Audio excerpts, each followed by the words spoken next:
Until just a few years ago, forests in Rwanda were being mercilessly cut down. Wood was and is an indispensable fuel source and building material for the rural population. But things are getting desperate. Rwanda is one of Africa's most densely populated countries. More and more people are living from fewer resources. The government has decided to take action. It's planting large areas of forest as part of an Africa-wide initiative. They have an ambitious goal: to create 2 million hectares of new forest and agricultural land by 2030. Our reporter wants to know how close they are to achieving it.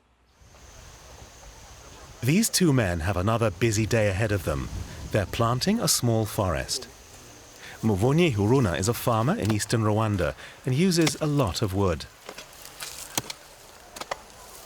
For the past few years, agroforestry experts like Alain Doli have been teaching farmers and other people here about the importance of protecting the forest and how to plant trees. A hole has been prepared to plant this seedling. I've already put a bit of fertilizer in it. Once the seedling's in place, I'll pack some good fertile soil around it, just enough so that the rainwater won't accumulate on this spot. Rwanda is known as the land of 1,000 hills. The center of the capital, Kigali, is situated on one of them. But many of the others are covered in forests, or what's left of them. Deforestation has been a major problem in Rwanda.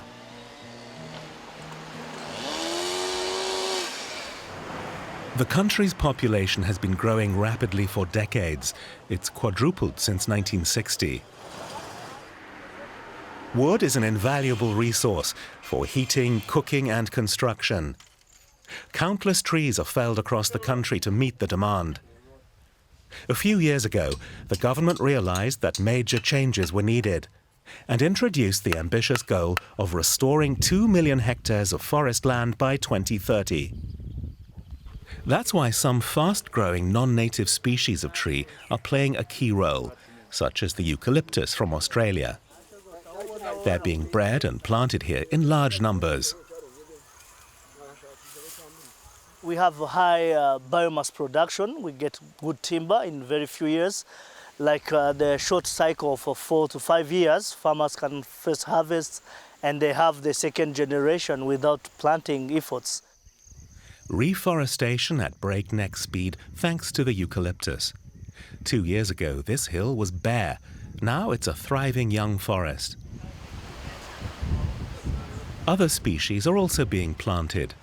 About 15% native or naturalized ones, such as the silky oak and the siala tree.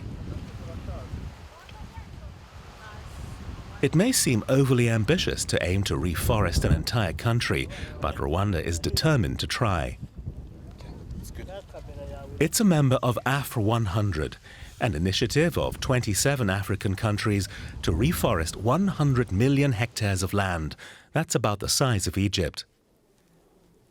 Rwanda's Lands and Forest Ministry takes pride in its accomplishments so far.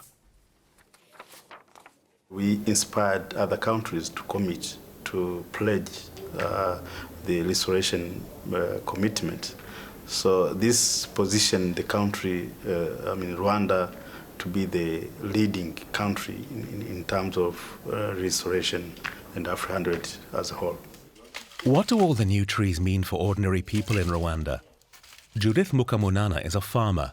She never had enough firewood. Now she has plenty because she's been growing her own trees. She makes a good living selling wood. Thanks to reforestation as a business model, she could afford a new home. She used to send her 8 children out to forage for wood all day. Now they have time to attend school as well. I'm really happy because my life has improved so much. My kids can go to school and are doing well. I've managed to save some money for my household through selling wood. And now I can afford a water tap in my own home. As forests disappear, new ones are being created. Given its self-imposed deadline, it's a race against time for Rwanda, but it's going all out to win. And that was it for today. We hope you liked the show. My name is Felicia Endesby and I'm here in South Africa, Johannesburg. It was such a pleasure being with you, NT, and I hope to see all of you next week for another episode of Eco at Africa. Bye-bye.